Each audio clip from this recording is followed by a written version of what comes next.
Okay, I'm going to try again. I think, a couple of minutes into my talk, and it just cut off on me. And then I went to my computer and saw all these little blue hands and thumbs flying across, and thought, wow, people were watching this, so I better come back. So I came back, and you see I haven't finished my martini yet, so we'll see what comes up here. But anyway, the title of I just altered the title a little bit. It's called Uniting Heaven and Earth. Now, these are metaphors. The Bible is written in metaphorical language. And, go on Facebook or anywhere, and all the confusion about the Bible is because we're combining two logics that are incompatible. The logic of identity and the logic of ambiguity, or metaphor, or the logic of art. Names different, same thing. But if you look at the logic of the logic of identity is the logic of science, rational thought. It's our common sense logic. The world, we don't live in a visual world where there are leprechauns and unicorns and where everything changes and everything. It freaks us out if that happens. So you have some Indian yogi master who can make ash come out of his hand, or you have some phenomena that something changes into something else. It drives us crazy. YouTube loves this. YouTubes are created where I just recall one where you have a pizza where you have a room set up so that the chair moves and a book falls off the table. And there's an image, a painting, and then the painting is a woman, and then she goes, and you have some pizza guy come in there, and he's standing there waiting for his change, and he notices that the book falls off the floor, and he's kind of like, I didn't see that. And then the chair rocks, and I didn't see that. Why? Because it doesn't fit the logic of identity. You see, a chair is a chair. What's moving it? You see. And so then the woman there's a picture with a woman in it, and then suddenly she goes like a witch, and he goes running out of the room. What happened? Woman became witch. Witch became woman. That freaks us out because it breaks our certainty of what's real. See, if everything could be everything, we wouldn't know what's real. And it's getting like that in the digital world. Because on the Photoshop, you look at a photo, there's so many ads now. There's some new ads out. It used to be, as a photographer, if you wanted to take an image out of a if you wanted to take an image out of a photo, and I used to have orders like that as a photographer, an imager. People come in with their family picture, and they got divorced, and the guy's a son of a bitch. He says, I would like to take him out of that picture. And they would innocently think that if you took an image out of a picture, there would be the background behind it. And I says, no, when you take an image out, there's a hole there. You have to fill it. But that was a lot of work. And now they've got software, they're advertising it. You've got your photo of a girl on the beach, and you got some fat people standing over there on the edge, and you can just go wipe, wipe, wipe, and they're gone. Whoops, poof. The world is perfect. You can control the world. You can take things out. You can add things. Poof, poof, magic, you see. So we're kind of like living in two worlds right now. We're kind of like got one leg in firm reality and the other leg in digital reality, and they're both operating under different logics. Now, of course, if you're going to go operate on your computer, you're going to use the logic of identity. There's no ghost in there. It is not personally screwing with you. There's a cause and effect for everything under the logic of identity. Everything has a cause and effect. And you believe that. You know, well, if I keep looking, I'll find the cause, and if I remove the cause, I remove the effect, which is my anger. You see. So either we know how to find the cause, or we call the expert. The more difficult the cause, the more experts we need, you see. And that keeps everything running fine. But we understand that logic, And the logic, the Bible of the logic of identity is the manual. So if you want to fix it yourself, you get a manual. Did you read the manual? If you read the manual, that's the Bible of mechanics. You get a machine, you get anything that's made of form that is governed by the law of identity, which means this letter opener is a letter opener. It's not a sword, unless you're MacGyver. Now, if you're MacGyver and you need a sword, you've got one. Aha! This isn't a letter opener, this is a sword, you see. But anyway, so that's why we like MacGyver. That's why I like MacGyver. Because he's liberated from the law of logic. Whatever he needs to get out of a fix, he'll create it out of something will become something else. You see. There's a favorite story. There's a story about a pencil. How much is a pencil worth? 2 cents? How much would you pay for this pencil? How much is it worth, you see?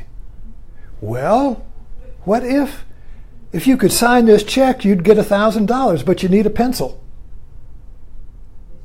You don't have a pencil? How much is this pencil worth? Anyway, I digress. So,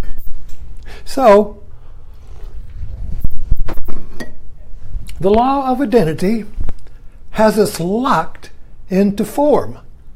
It's a fundamentalist way of looking at the world. A fundamentalist mind says everything is as it is, and it can't evolve, it can't change. That's why creationists say everything is created as it is. It doesn't evolve unless God changes it. Well, then it can change because God does it, but that's an external force, you see. But it can't evolve on its own. Everything is stamped as it is. Adam named everything, and that's it. That's a very secure world.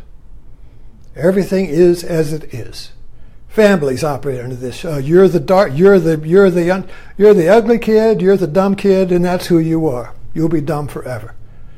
Prejudice operates under this logic. You're black, you're inferior. You're a Jew, you're inferior. That's your nature. That's it forever. Everybody with that name is the same. Law of identity. You see. So this is a law that operates and makes our reality comfortable and sure, and we get very threatened if the name we have of something, its identity, gets changed, especially by the person who has that name. You see how that works personally? You're called something, or you're in a town, or you get a nickname, or you get a reputation, you get a scarlet letter hanging around your neck. You're named. You can't escape it. You're blemished. Your identity is fixed in the minds of others, you see. So you have to leave town, create a new identity, start over. And then somebody from your town remembers, oh, you're a stupid ass. Named again, you see. But I guess I'm just working at this idea of law of identity and why we don't like to have what we name change. But I'm the namer. You see, that's what, when you say what's your name, when anything is named, we're born into this world that Adam named, but our parents named it from, a little child. Yeah, what's this, what's this, what's this? And his parents tell him.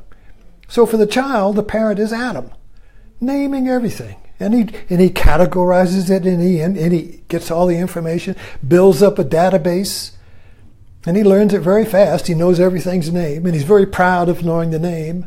Then he learns his own name. My name was Eddie. You see, so Eddie, I'm Eddie. That's a big leap. Now I'm a thing, like other things, you see. Now I'm named, you see. And then I begin to build my database on who I am. And then that begins to include my behavior, my patterns, and my conscious and unconscious. You see, so anyway, But I guess what we're working with here is trying to understand why we suffer. We suffer because we're named, and because we've lost our ability to change with the world. Now this is the core principle of Buddhism. Life is impermanent. That means life is change. It's a verb. There are no things. Oh, we have things as a convention. We name things as a tool to catch a bus and make something. But the thing itself is not the name. And that's where we get all screwed up. You see, we think the thing is the name. And the name can't change. The thing might change underneath it, but the name stays the same. But then when you look at wood, all right, so here you got wood. That's the thing. Yeah, that's wood. Then you light it, and it becomes ash. Now it's ash. All right, that's ash. And it was wood, but now it's ash, you see. But in the nature of things, there's no arbitrary line when suddenly it was wood and then it was ash. Where is the point where it became wood, became ash, you see? It doesn't exist. Everything is change. Slow motion change, fast change. Everything is change. So we are change, you and I. We're not things that change, and that's the way we see the world through the law of identity. You're a thing, she's a thing, I'm a thing, and we all exist in this world, space-time world, miles, time, distance, so we all live in that as a bunch of things, and we change, and we're kind of like the change is our enemy. Oh no, I'm getting wrinkled. Oh no, I need more time. I've got too much time. Time's going by. You see, I've lost time. I've gained it. We just had daylight saving time. What does that mean? Did I save time? Did time fall back? Did time jump forward? Finally got it figured out. Fall back, spring forward. Did we really get an extra hour? Did suddenly we think, would suddenly like a bunch of blocks and you add another block of time? Can you chop time up, you see? Well, if we are time, you can't chop it up. You can't chop the river up. You can't chop the river into pieces. You can overlay time on top of it, you see, but that's just an abstraction. So time is an abstraction. Time is created by the mind so we can catch a bus. Primitive tribes don't have a concept of time. Maybe they say 5 moons or something, you see.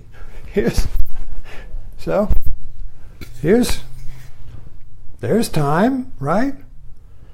So how long does it take? I don't know. I guess this is an hourglass. I've never timed it.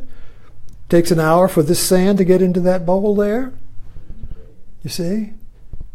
But it's just sand flowing into a bowl, and then it goes this way, you see.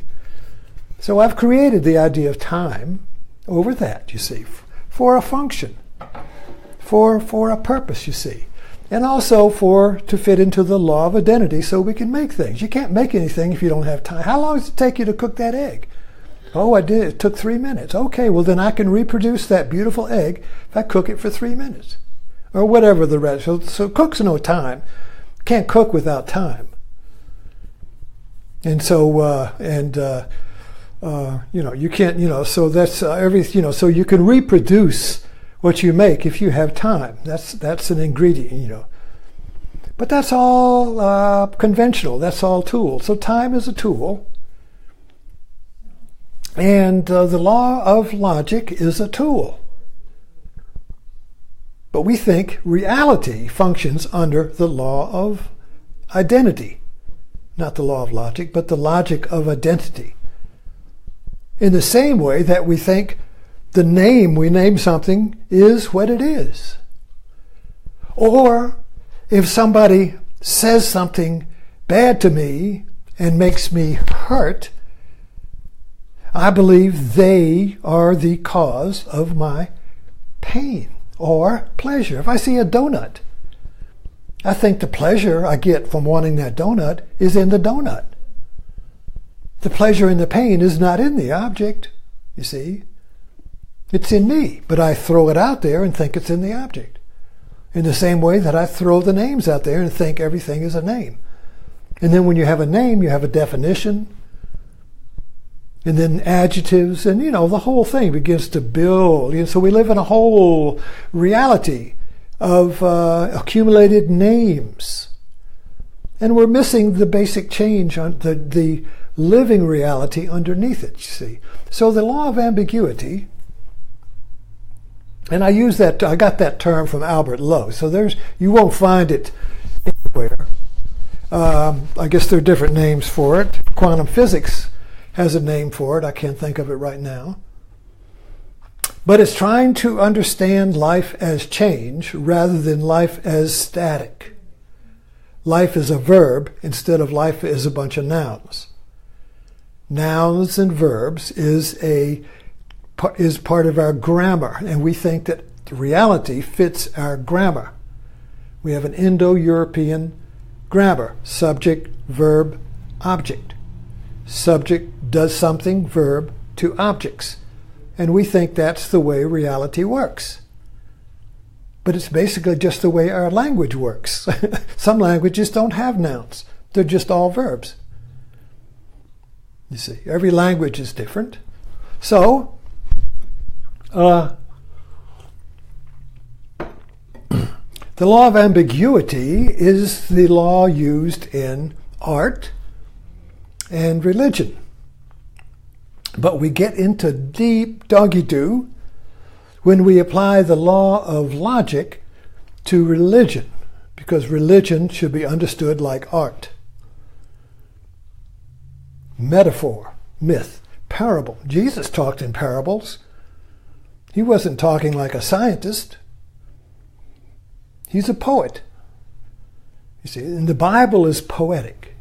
It's metaphor, mixed with some history that is logical. That's where we get confused. That's where we get screwed up. If it was all legend, like a fairy tale, well, we would know it's all legend. But no, there's historical truth in there. This actually happened. So then that makes us, then we're caught in ambiguity. So we're caught between, well, this actually happened, this actually was a fact. Yet the Bible, these ancient Hebrews, used the facts as metaphor. And that's what messed us up. They messed with our minds, you see. Because then the Greeks came in and said everything is logical. Everything is form, you see. And their mythology wasn't based in history. Apollo, Dionysius, they had temples, but these were mythological stories, you see. And then you had Greek science, which was not mythological.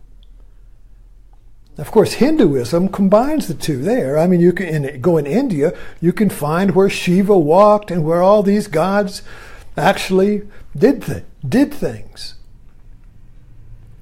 Kind of like our Confederate gods. Or you can go where the battles were. You can see where the gods did something.